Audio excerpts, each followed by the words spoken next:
முருகன் எப்படி பக்தர்களுக்கு தியானம் செய்ய சொன்னார். அவன் பக்தர்களிடம் அமைதியை அடைய தியானிக்கவும் கூறினான்.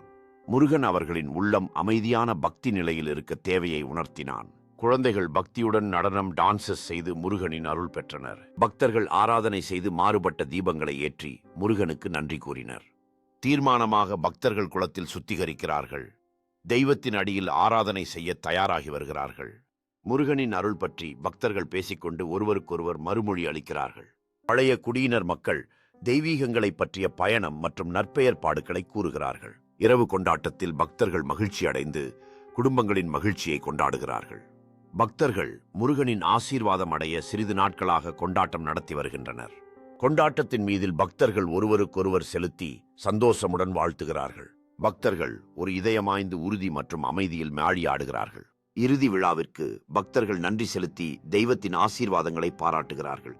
கொடுத்த ஆசீர்வாதங்களுக்கான நன்றி கூறுவதற்காக பக்தர்கள் இறுதி கும்பிடலுக்காக ஒன்று கூடியுள்ளனர். பகவான் முருகனின் ஆசீர்வாதங்களை பகிர்ந்து பக்தர்கள் சந்தோஷமாக பிரசாதம் வழங்குகிறார்கள்.